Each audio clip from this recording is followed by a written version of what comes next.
Now turn to Part 1.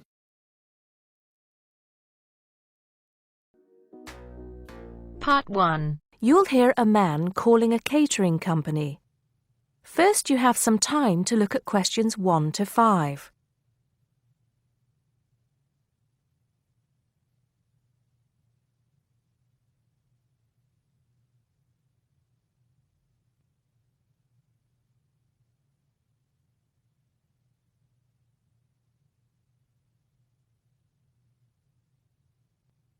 You should answer the questions as you listen because you will not hear the recording a second time.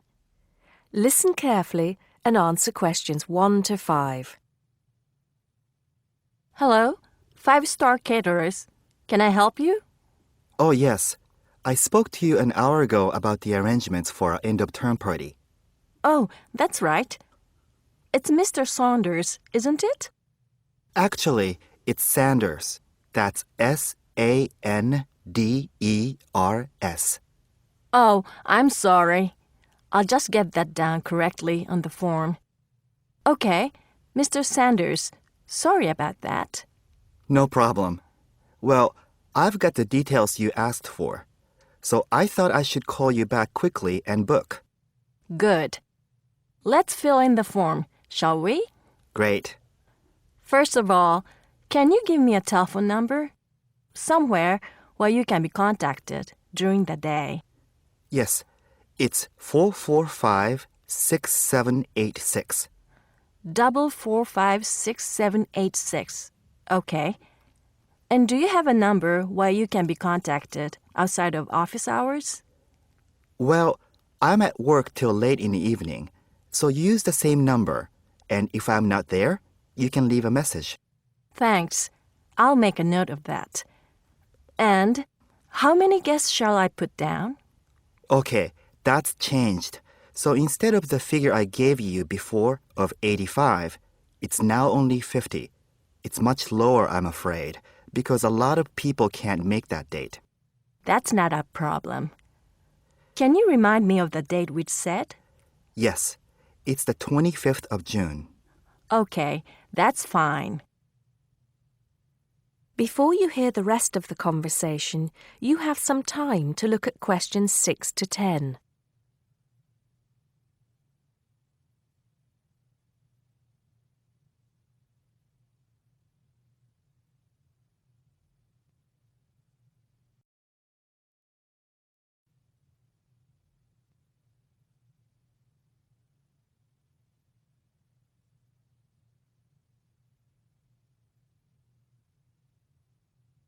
Now listen and answer questions 6 to 10.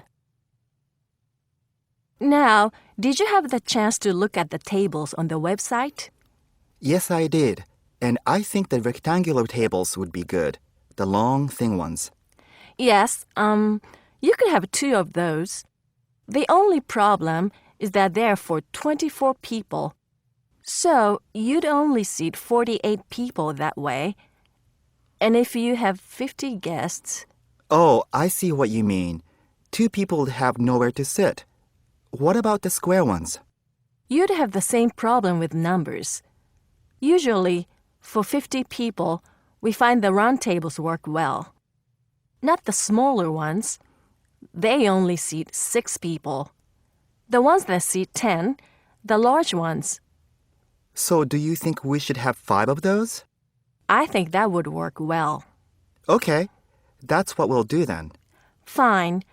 And have you decided on the menu you would like? Yes, I think so. But I wanted to ask you, we talked about having the 3-course meal with waiter service, but in the end, we thought it would be a bit too formal. So that leaves the buffet or the 7-course banquet. How much is a banquet again? £100 a head. That's too much and too formal. The buffet is fine.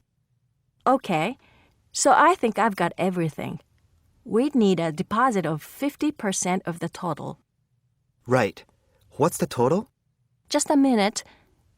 Yes, it's £30 a head times 50, so that's £1,500. 50% of that would be $750 now, with the balance due another 750 on the day. Great. I'll call in tomorrow if that's okay. I can pay you the deposit then. We'll look forward to seeing you tomorrow then. Okay. Thanks a lot. Goodbye. Goodbye. That is the end of part 1. You now have half a minute to check your answers.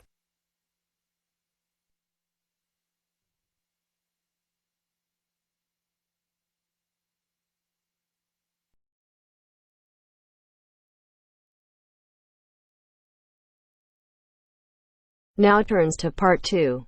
Part 2. You are going to listen to a conversation between two students about preparing a questionnaire as part of an essay assignment. First, you have some time to look at questions 11 to 14.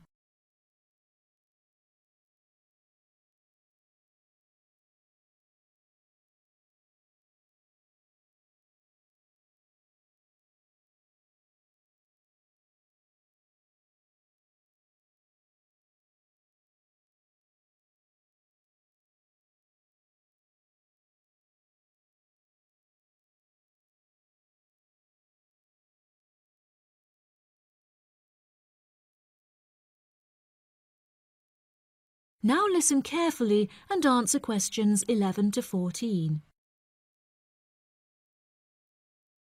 I've never written an essay of more than 1,500 words before, Anne. Me neither, Mark, and it scares me. I wouldn't worry.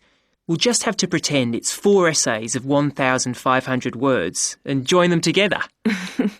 It says here in the assignment notes Dr. Brightwell gave us that we're to write between 5,000 and 6,000 words on some aspect of students' attitudes, backed up by our own research, which we present in the form of tables, graphs, charts or whatever, and supported by reference to the list of books she gave us.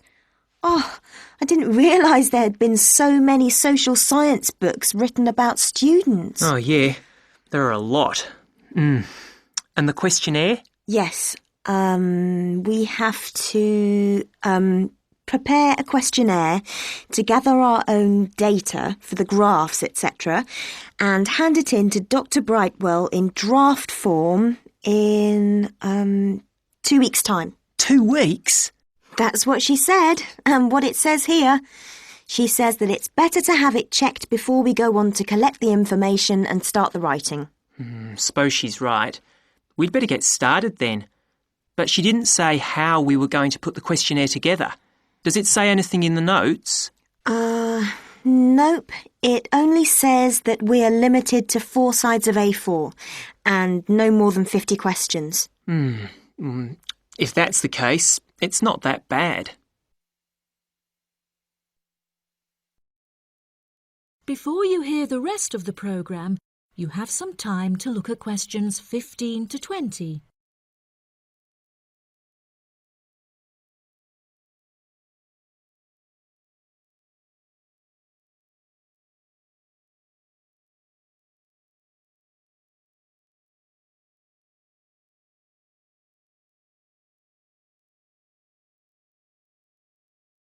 Now listen and answer questions 15 to 20. So, how are we going to do it? Well, first we need to know who we're aiming it at. Then decide how many questions we're going to ask. I think we could have about 40 questions maximum. I don't think there's any real need to go up to the 50 limit. And I think we should keep the questions themselves very simple. Don't worry. In my case, they will be.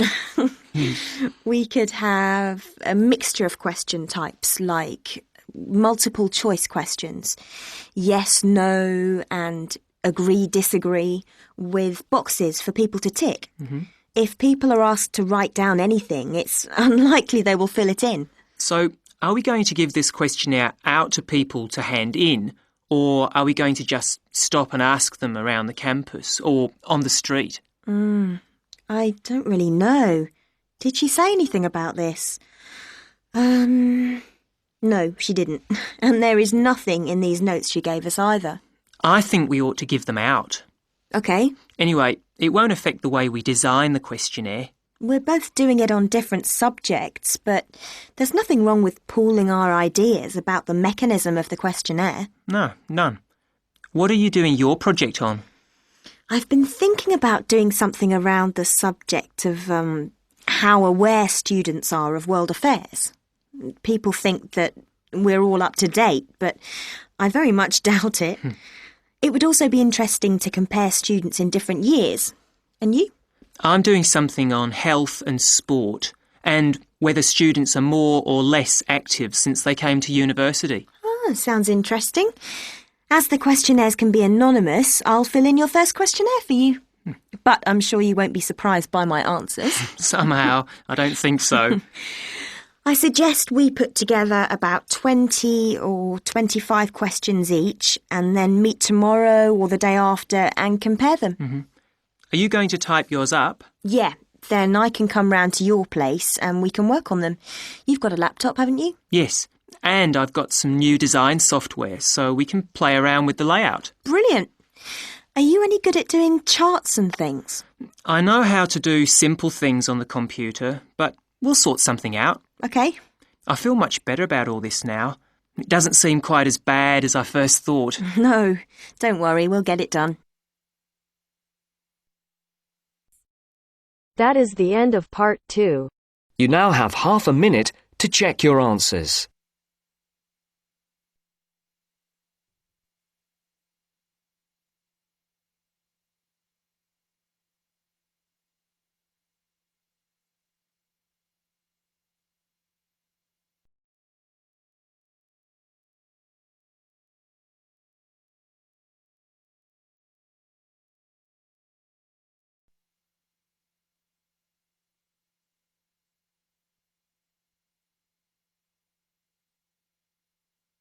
Now turns to part 3. Part 3. You will hear a student, Penny, talking to two friends, Ray and Louise, about a television competition Ray has entered called Travel Documentary. Before you hear the conversation, you have some time to look at questions 21 to 26.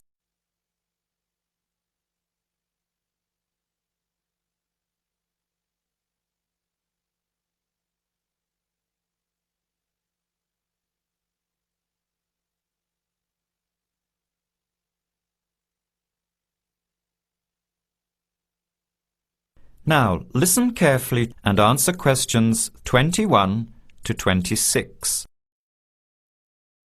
Hi, haven't seen you two in ages. What have you been up to? Hi, Penny. Ray is really excited. He's just been shortlisted for Travel Documentary. He could be off travelling around the world for 3 months. Travel documentary? What's that? You've never heard of it? Don't you watch TV? Well, actually, no, hardly ever. Especially since I've started working on my thesis. I don't have time to breathe, let alone watch TV.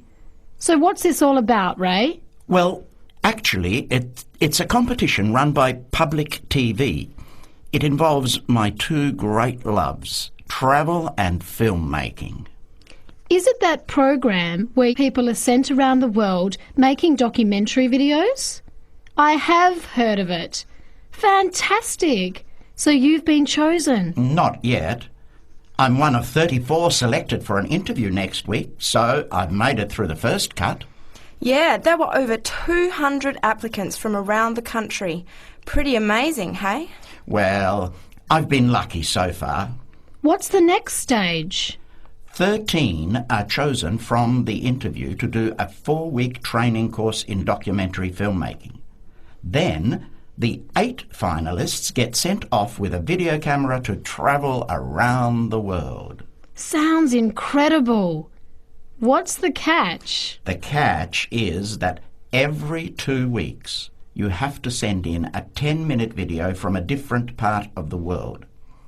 It's broadcast on TV along with the work of 3 of the other competitors and judged by a panel of experts and the TV audience. So you're under a lot of pressure. Wow, I guess so. You mean you're on television every 2 weeks? Yep, that's right. But first I have to be selected. Do you have to have any filmmaking experience to apply? Some background in photography or video making helps, but you're not supposed to be an expert. In fact, you can't apply if you've already worked in filmmaking. We all get the same 4-week course, so we start with the same skills.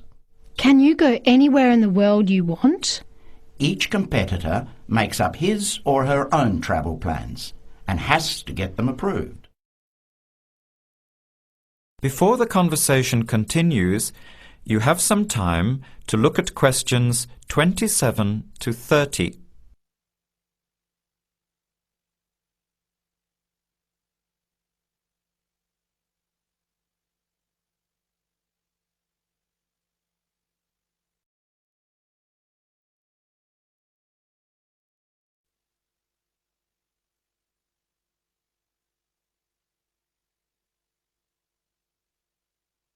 Now, as the conversation continues, answer questions 27 to 30.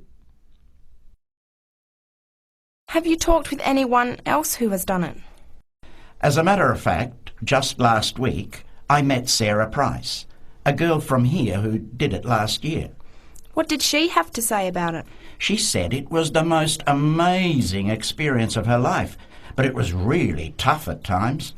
I think you'd have to be really brave to take off like that alone with so much responsibility. It's not like going on a holiday, is it? No. 2 weeks in a country, often where you can't speak the language, to find a story, film it, organise all the editing. Then you're off to a completely different part of the world to start all over again. Pretty exhausting, but exciting too. What a way to see the world. What about Sarah Price? Did she have any bad experiences? She said the worst part was when she got some mysterious fever in Mongolia and thought she might have to be sent home. Fortunately, it got better, but she said it was scary to feel really ill when you're alone so far away. So what made you want to apply? When I saw the program on TV a while ago, I thought, this is for me. I've always wanted to travel, but needed to work for a year before I could even think about it. Then a new series started up. I thought, now's my chance. Don't you think you'll be lonely? I don't think I'll have time to be homesick. I'm more worried about having too much to do and not enough time to get things organised. So we might be watching you on television in the next few months. I hope so, if I'm lucky. When will you know for sure? They choose the final 8 in March. A month later, you're on your way. So do you have to pay anything? Nothing. It's all paid for. Course, camera, flights, accommodation and in-country travel. The budget is pretty tight though. No extras. I sure hope you get it. Then I'll be finding time to watch at least one program on television every week. That is the end of part 3. You now have half a minute to check your answers.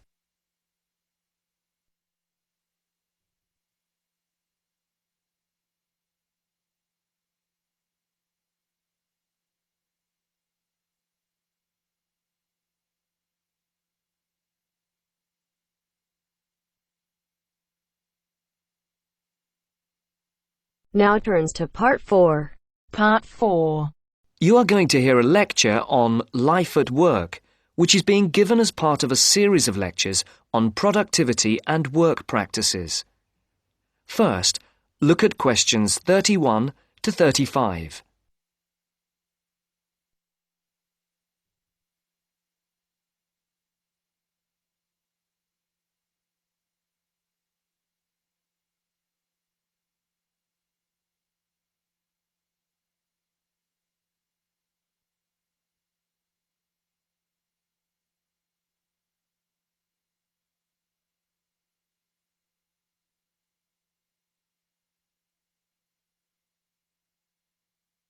As you can see, there are 4 alternative answers, A, B, C and D, for each question.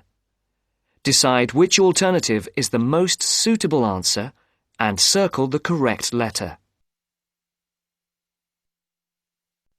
Good afternoon. My name is Dr. Charles Butt, and I shall be giving you a series of lectures on productivity and work practices over the coming weeks.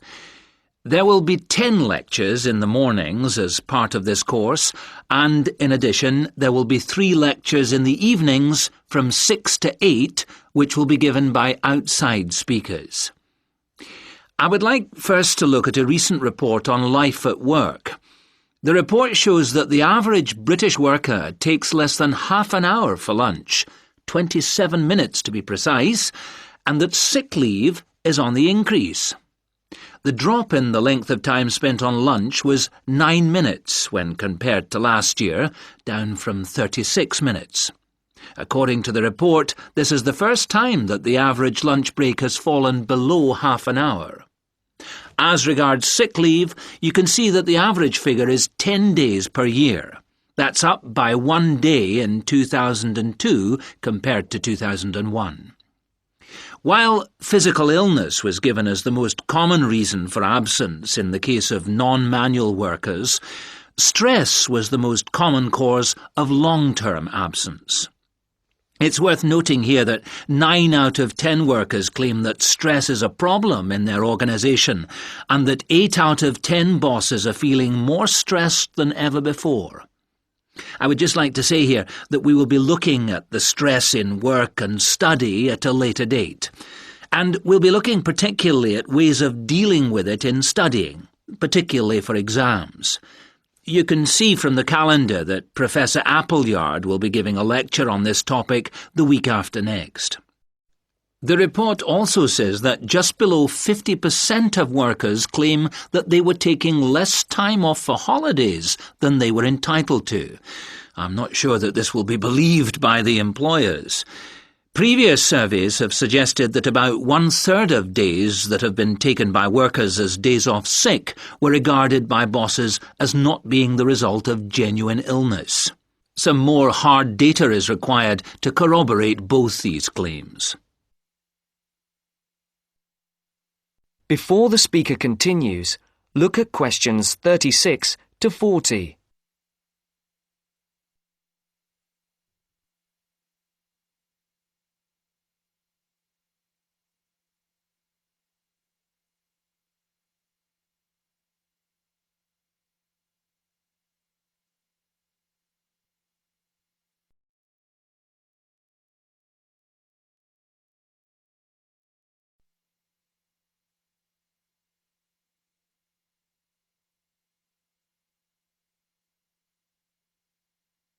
As you listen, answer questions 36 to 40.